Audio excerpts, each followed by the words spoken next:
Hi friends, आप सभी को मैग्नेट की पावर के बारे में तो मालूम ही होगा। क्या आप ये जानते हैं कि एक मैग्नेटाइज्ड आयरन पीस अपने वेट का 12 टाइम्स वेट उठा सकता है? लेकिन अगर आप इसी पीस को डीमैग्नेटाइज कर देंगे तो ये कुछ भी वेट नहीं उठा पाएगा। इस तरह दुनिया में दो तरह के लोग होते हैं। एक वो जो मैग्नेटाइज होते हैं और जो कॉन्फिडेंस और फेथ से परिपूर्ण होते हैं, जो ये जानते हैं कि उन्हें सक्सेस अचीव करनी है और जीतना है। और दूसरा वो होते हैं जो डीमैग्नेटाइज्ड होते हैं, जो फियर और डाउट से भरे होते हैं। जब अपॉर्चुनिटी आती है तो वो ये सोचते हैं, अगर मैं फेल हो गया तो क्या होगा, मेरे पैसे सब डूब जाएंगे और लोग मुझ पे हंसेंगे। ऐसे लोग जिंदगी में बहुत बड़ी सक्सेस अचीव नहीं कर पाते हैं। उनके मन का डर उन्हें आगे बढ़ने से रोकता है। आप एक मैग्नेटाइज इंसान बन सकते हैं जब आप अपने सबकॉन्शियस माइंड के हिडन पावर्स को मास्टर कर लेंगे। तब आपको आपकी लाइफ में ज्यादा पावर, ज्यादा वेल्थ, ज्यादा हेल्थ और ज्यादा हैप्पीनेस और जॉय का एहसास होगा। और ये पावर्स आपके अंदर ही हैं, बस आपको इन्हें पहचानना है और अपनी लाइफ में अप्लाई करना है। अगर आप ओपन माइंडेड पर्सन हैं तो आपके सबकॉन्शियस माइंड की इनफाइनाइट इंटेलिजेंस आपको न्यू थॉट्स और आइडियाज सोचने में, नए इन्वेंशंस करने में, नई न्यू डिस्कवरीज करने में और नए आर्टवर्क्स बनाने में मदद करेगी। ये इनफाइनाइट इंटेलिजेंस आपको नई नॉलेज एक्सेस कराएगी। इस पावर से आप आइडियल लाइफ पार्टनर को अट्रैक्ट कर सकते हैं, राइट बिजनेस एसोसिएट या पार्टनर से कनेक्ट कर सकते हैं। ये पावर आपको वेल्दी बनाने का रास्ता बता सकती है, जो आपको फाइनेंशियली और इमोशनली इंडिपेंडेंट बना देगा। ये साइंस का प्रिंसिपल तो सबको पता है, मैटर एक्सपैंड्स व्हेन हीटेड। ये एक यूनिवर्सल ट्रुथ है। अगर आप स्टील को हीट करेंगे तो वो एक्सपैंड करेगा।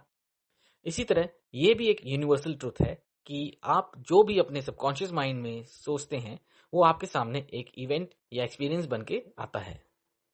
आपके माइंड के दो पार्ट्स हैं, कॉन्शियस और सबकॉन्शियस माइंड।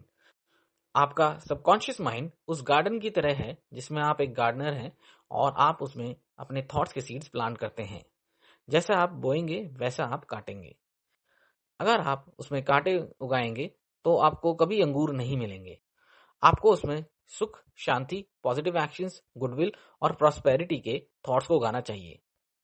आपको पूरी कन्विक्शन के साथ इन थॉट्स को अपने कॉन्शियस माइंड में एक्सेप्ट करना चाहिए, तभी आप एक अच्छी फसल की उम्मीद कर पाएंगे।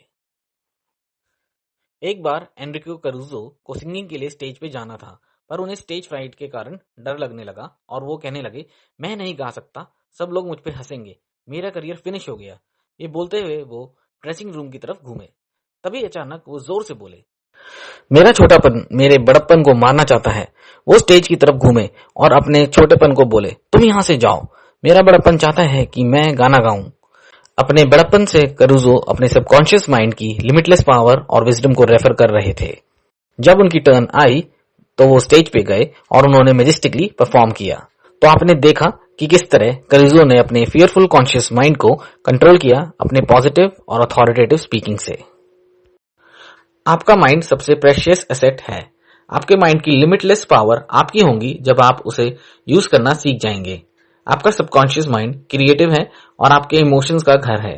अगर आप अच्छा सोचेंगे तो अच्छा होगा और आप बुरा सोचेंगे तो बुरा होगा। जब आपका दिमाग एक आइडिया को एक्सेप्ट कर लेता है तो वो इसे एग्जीक्यूट करना स्टार्ट कर देता है। ये एक सच्चाई है कि सबकॉन्शियस माइंड अच्छे और बुरे थॉट्स पे एक जैसा काम करता है।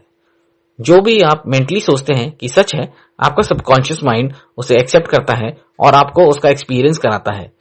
बस आपको अपने सबकॉन्शियस माइंड से अपने आइडिया को एक्सेप्ट कराना है और उसके बाद आपको हेल्थ, पीस, प्रॉस्पेरिटी और जो भी आप डिजायर करते हैं मिल जाएगा। साइकोलॉजिस्ट और साइकेट्रिस्ट कहते हैं कि जब थॉट्स आपके सबकॉन्शियस माइंड को कन्वे किए जाते हैं तो इसके इंप्रेशंस ब्रेन सेल्स में बनते हैं। वो आइडिया को एक्सेप्ट करते ही इंप्लीमेंट करते हैं। आपका ब्रेन आपके आइडियाज को जोड़ता हुआ आपके लाइफ टाइम के नॉलेज को यूज करके काम करता है। वो आपकी इनफाइनाइट पावर, एनर्जी और विजडम को यूटिलाइज करता है। आपके प्रॉब्लम का सोल्यूशन कभी वो इमीडिएटली बता देता है और कभी उसे कुछ दिन, हफ्ते या महीने लग जाते हैं। आपके कॉन्शियस माइंड को ऑब्जेक्टिव माइंड भी कहते हैं क्योंकि वो ऑब्जेक्टिव वर्ल्ड से डील करता है।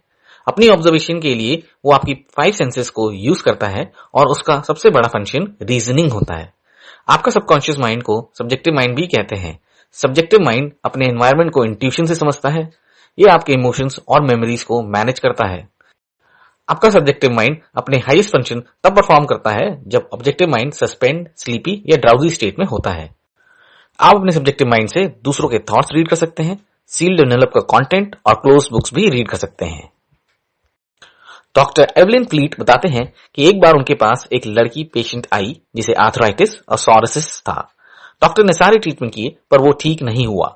उस लड़की के फादर बहुत ही परेशान थे और वो अपने आप से बार बार कहते कि मेरी बेटी बस ठीक हो जाए, इसके लिए मैं अपना राइट आर्म सैक्रिफाइस कर सकता हूँ। एक दिन वो फैमिली ड्राइव पे गई और उनके साथ एक बड़ा एक्सीडेंट हुआ और लड़की के फादर का राइट आर्म को अलग करना पड़ा।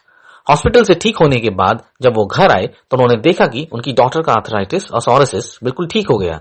आपको अपने सबकॉन्शियस माइंड को केयरफुली सजेशन देने चाहिए क्योंकि वो किसी तरह के मजाक नहीं समझता है, वो सिर्फ वही करता है जो आप कहते हैं। इस दुनिया में सजेशन ने एक पावरफुल रोल प्ले किया है लोगों की लाइफ और थॉट प्रोसेस में। पॉलिटिशियंस, रिलीजियस बिलीफ्स और कल्चरल कस्टम्स सभी सजेशंस से सर्वाइव और फ्लरिश करते हैं। सजेशंस को दूसरों को कंट्रोल और डिसिप्लिन करने के लिए यूज किया जा सकता है जो लॉज ऑफ माइंड को नहीं समझते हैं।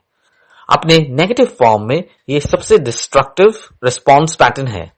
हम लोगों को बचपन से ही नेगेटिव सजेशंस दिए जाते हैं, जैसे तुम नहीं कर सकते, तुम कभी कुछ नहीं बनोगे, तुम फेल होगे, तुम बिल्कुल गलत हो, एक्सेट्रा। जब आप इन सजेशंस को काउंटर नहीं करते हैं तो आप उन्हें अनकॉन्शियसली एक्सेप्ट करते हुए उन्हें अपनी जिंदगी का पार्ट बना लेते हैं। आपको इस तरह के सजेशंस को आइडेंटिफाई करके चेंज करना चाहिए जो आपके ऊपर ऑपरेट कर रहे हैं और जिनसे आपका लाइफ पैटर्न फेलियर के लिए सेट हो गया है। आपको अपने सबकॉन्शियस माइंड को पॉजिटिव थॉट्स और कैन डू एटीट्यूड से फिल करना चाहिए। आपका सबकॉन्शियस माइंड कभी सोता नहीं है और ना ही कभी ये रेस्ट करता है, ये हमेशा अपने काम पे लगा रहता है। आप इसे खुद रियलाइज कर सकते हैं जब आप अपने सबकॉन्शियस माइंड को सोने से पहले किसी काम को पूरा करने के लिए कहेंगे। आप हैरान हो जाएंगे जब आपके अंदर के पावर्स उस रिजल्ट को अचीव कर लेंगे। ये वही पावर और विजडम का सोर्स है जो आपको सर्वशक्ति से डायरेक्ट कनेक्शन करवाता है। सबकॉन्शियस माइंड के द्वारा ही शेक्सपियर उस सच को बयान करते थे जो उस समय के एवरेज इंसान को मालूम नहीं होते थे, और इसी सबकॉन्शियस माइंड की हेल्प से जर्मन ग्रेट म्यूजिशियन बीथोवन अपनी सिम्फनीज कंपोज किया करते थे। आप जो भी विचार, धारणा, राय और सिद्धांत अपने सबकॉन्शियस माइंड में लिखते हैं, आप उसे अपने सामने परिस्थिति और घटनाओं के रूप में देखेंगे। आप जो अंदर फील करेंगे वही आप बाहर एक्सपीरियंस करेंगे। आपकी लाइफ के दो पहलू हैं, objective and subjective, visible and invisible, thoughts and its manifestation. जब कॉन्शियस माइंड थॉट को पूरी तरह एक्सेप्ट कर लेता है तब उसे ब्रेन के पुराने पार्ट्स में ट्रांसमिट किया जाता है जहां से वो आपको एक्सपीरियंस कराता है। American philosopher Ralph Waldo immersion कहते हैं कि इंसान जो पूरे दिन सोचता है वही वो एक्सपीरियंस करता है। William James the great American psychologist ने कहा है कि दुनिया को मूव करने की पावर आपके सबकॉन्शियस माइंड में है। आपका सबकॉन्शियस माइंड इनफाइनाइट इंटेलिजेंस और विजडम का भंडार है। जो भी आप अपने सबकॉन्शियस माइंड में सोचते हैं, आपका सबकॉन्शियस माइंड उसे सच करने के लिए पूरी दुनिया की ताकत लगा देता है। इसलिए आपको सिर्फ पॉजिटिव और कंस्ट्रक्टिव विचार सोचने चाहिए। दुनिया में जो केओस और गरीबी है उसका कारण लोगों का कॉन्शियस और सबकॉन्शियस माइंड के इंटरेक्शन को ना समझ पाना है। अगर आप नेगेटिवली और डिस्ट्रक्टिवली सोचते हैं तो डिस्ट्रक्टिव इमोशंस जनरेट होते हैं और इनके एक्सप्रेशंस के लिए बॉडी को आउटलेट चाहिए होता है। ये एक्सप्रेशंस नेगेटिव नेचर के होते हैं और ये बॉडी में एक्सप्रेस होते हैं अल्सर, हार्ट प्रॉब्लम्स, टेंशन और एंजाइटी के रूप में। आपका सबकॉन्शियस माइंड रात और दिन हमेशा काम करता रहता है। अपने कॉन्शियस माइंड को हमेशा बिजी रखना चाहिए बेहतरी की उम्मीद के साथ, और जो भी विचार आप सोचते हैं वो प्यारे, सच्चे, न्यायपूर्ण और भाईचारे के होने चाहिए। लॉर्ड्स साउथ वेस्टर्न फ्रांस में है और ये पूरे वर्ल्ड की एक फेमस हेल्थ श्राइन है। उनके पास ऐसे कई ऑथेंटिकेटेड केसेस का रिकॉर्ड है जो मिरेकलस हीलिंग ही कहे जाएंगे। इनमें से एक केस मदाम बियर का है जो ब्लाइंड थी और उनकी आंखों की नर्व्स कमजोर और बेकार हो गई थी। लॉर्ड्स आने के बाद उनकी आंखें बिल्कुल ठीक हो गई। कई डॉक्टर्स ने उन्हें चेक किया और टेस्टिफाई किया कि उनकी ऑप्टिक नर्व्स बेकार हैं, पर वो फिर भी देख सकती हैं। 1 महीने के बाद जब दोबारा चेक हुआ तो उनका विजुअल सिस्टम बिल्कुल नॉर्मल था। ऑथर थरली कन्विंस्ड हैं कि वो लॉर्ड्स के वाटर से हील नहीं हुई बल्कि अपने सबकॉन्शियस माइंड के बिलीफ से हील हुई। उनके सबकॉन्शियस माइंड के हीलिंग सिस्टम ने उनके थॉट्स के अकॉर्डिंग काम करते हुए उन्हें हील किया। हर इंसान के सबकॉन्शियस माइंड में हीलिंग पावर होती है और एक चेंज इन एटीट्यूड एक बीमार इंसान की हीलिंग पावर को रिलीज कर देता है। एक पुरानी कहावत है, डॉक्टर चोट और घावों की पट्टी करते हैं और गॉड उन्हें ठीक करते हैं। साइकोलॉजिस्ट या साइकेट्रिस्ट पेशेंट्स के मेंटल ब्लॉक को हटा के उनकी हीलिंग पावर्स को रिलीज करते हैं ताकि पेशेंट्स ठीक हो सके। इस हीलिंग पावर को कई नाम से बुलाया जा सकता है, जैसे nature, life, God, creative intelligence, पर रियलिटी में ये डिफरेंट तरीके हैं सबकॉन्शियस पावर को रेफर करने के। सिर्फ एक ही यूनिवर्सल हीलिंग प्रिंसिपल है जो हर लिविंग बीइंग में ऑपरेट करता है, चाहे वो ह्यूमन बीइंग हो, एनिमल हो या फिर प्लांट्स और ट्रीज हो। बहुत से डिफरेंट अप्रोचेस, टेक्निक्स और मेथड्स हैं इस यूनिवर्सल पावर को यूज करने के, जिसे हम फेथ बुलाते हैं। प्रेयर थेरेपी एक इंटेलिजेंट और हार्मोनियस फंक्शन है आपके कॉन्शियस और सबकॉन्शियस माइंड का, जो केवल एक पर्पस के लिए डायरेक्टेड होता है। प्रेयर थेरेपी में आपको मालूम होना चाहिए कि आप क्या और क्यों कर रहे हैं। आपका लॉ ऑफ हीलिंग में विश्वास होना चाहिए। प्रेयर थेरेपी को मेंटल ट्रीटमेंट या साइंटिफिक प्रेयर भी कहते हैं। प्रेयर थेरेपी में आप कॉन्शियसली एक आइडिया, मेंटल पिक्चर या प्लान जिसे आप एक्सपीरियंस करना चाहते हैं सेलेक्ट करते हैं। आप इस आइडिया या मेंटल इमेज को अपने सबकॉन्शियस माइंड को कन्वे करने के लिए इसकी रियलिटी को फील करते हैं। जब आप अपने मेंटल एटीट्यूड में फेथफुल रहते हैं तो आपकी प्रेयर जरूर पूरी होती है। प्रेयर थेरेपी एक डेफिनेट एक्शन है एक डेफिनेट पर्पस के लिए। फेथ हीलिंग में फेथ उस नॉलेज को डिनोट करता है जो कॉन्शियस और सबकॉन्शियस माइंड के इंटरेक्शन से जनरेट होती है। एक फेथ हीलर लोगों को हील करता है अपने हीलिंग के गिफ्ट से और बीमार इंसान के उस हीलर पर ब्लाइंड बिलीफ से। हीलर को कोई साइंटिफिक नॉलेज नहीं होती है। कोई भी मेथड जो आपको फियर और वरी से फेथ और एक्सपेक्टेशंस की तरफ मूव करे, आपको हील करेगा। अगर आपको फाइनेंशियल डिफिकल्टीज का सामना करना पड़ता है, अगर आप अपने एक्सपेंसेस को मीट करने में स्ट्रगल करते हैं, तो आपने अपने सबकॉन्शियस माइंड को कन्विंस नहीं किया है कि आपके पास हमेशा प्लेंटी ऑफ मनी रहेगा। आपको उन लोगों के बारे में तो पता ही होगा जो हफ्ते में कुछ घंटे काम करते हैं और हैंडसम अमाउंट कमा लेते हैं। वो बहुत ज्यादा मेहनत नहीं करते हैं। वेल्थ अल्टीमेटली एक सबकॉन्शियस कन्विक्शन है लोगों की। आप एक मिलियनेयर, मैं मिलियनेयर हूं बोलने से नहीं बनेंगे। आप वेल्दी बनेंगे जब आप आइडिया ऑफ वेल्थ और अबंडेंस अपने माइंड में डेवलप करेंगे। ऑथर कहते हैं कि जब आप इस चैप्टर को पढ़ रहे होंगे तो आप अपने आप से कह रहे होंगे कि मुझे वेल्थ और सक्सेस चाहिए। आपको वेल्थ और सक्सेस को 5 मिनट के लिए रिपीट करना चाहिए, दिन में 3 से 4 बार। इन वर्ड्स में ट्रेमेंडस पावर है और ये सबकॉन्शियस माइंड की इनर पावर को रिप्रेजेंट करती हैं। जब आप अपने माइंड को इन पे फोकस करेंगे तो ये आपकी लाइफ में आ जाएंगे। वेल्थ की फीलिंग वेल्थ प्रोड्यूस करती है, इस बात को हमेशा याद रखिए। आपका सबकॉन्शियस माइंड एक बैंक की तरह है।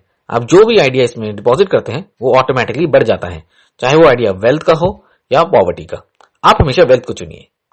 ऑथर कई लोगों से मिले और उनकी यही कंप्लेन होती है कि हमने हफ्तों और मंथ्स तक कहा कि हम वेल्दी हैं, हम प्रॉस्परस हैं, पर कुछ नहीं हुआ। ऑथर ने ये देखा कि जब उन लोगों ने ये कहा कि वो वेल्दी हैं, वो प्रॉस्परस हैं, तो उन लोगों को अंदर से ये फील हुआ कि वो अपने आप से झूठ बोल रहे हैं। इस वजह से उनके सबकॉन्शियस माइंड ने इन स्टेटमेंट्स को रिजेक्ट कर दिया और इसके ऑपोजिट फीलिंग्स को उनकी जिंदगी में एंटर कराया। आपके स्टेटमेंट्स तब सच होते हैं जब वो स्पेसिफिक होते हैं और उनसे कोई मेंटल कॉन्फ्लिक्ट नहीं होता है। मेंटल कॉन्फ्लिक्ट को अवॉइड करने के लिए इस स्टेटमेंट को फ्रीक्वेंटली बोलिए, खासकर सोने से पहले। मैं अपने इंटरेस्ट में प्रगति कर रहा हूं हर दिन और हर रात। इस स्टेटमेंट से कोई मेंटल कॉन्फ्लिक्ट नहीं होगा। तो फ्रेंड्स, ये थे वो प्रिंसिपल जो मुझे इंपॉर्टेंट लगे डॉक्टर जोसेफ मर्फी की best seller book the power of subconscious mind. उम्मीद करता हूं कि आपको ये बुक समरी पसंद आई होगी। और एंड में thanks for being a great audience, और प्लीज वीडियो को लाइक, शेयर और चैनल को सब्सक्राइब जरूर कीजिए। Thank you.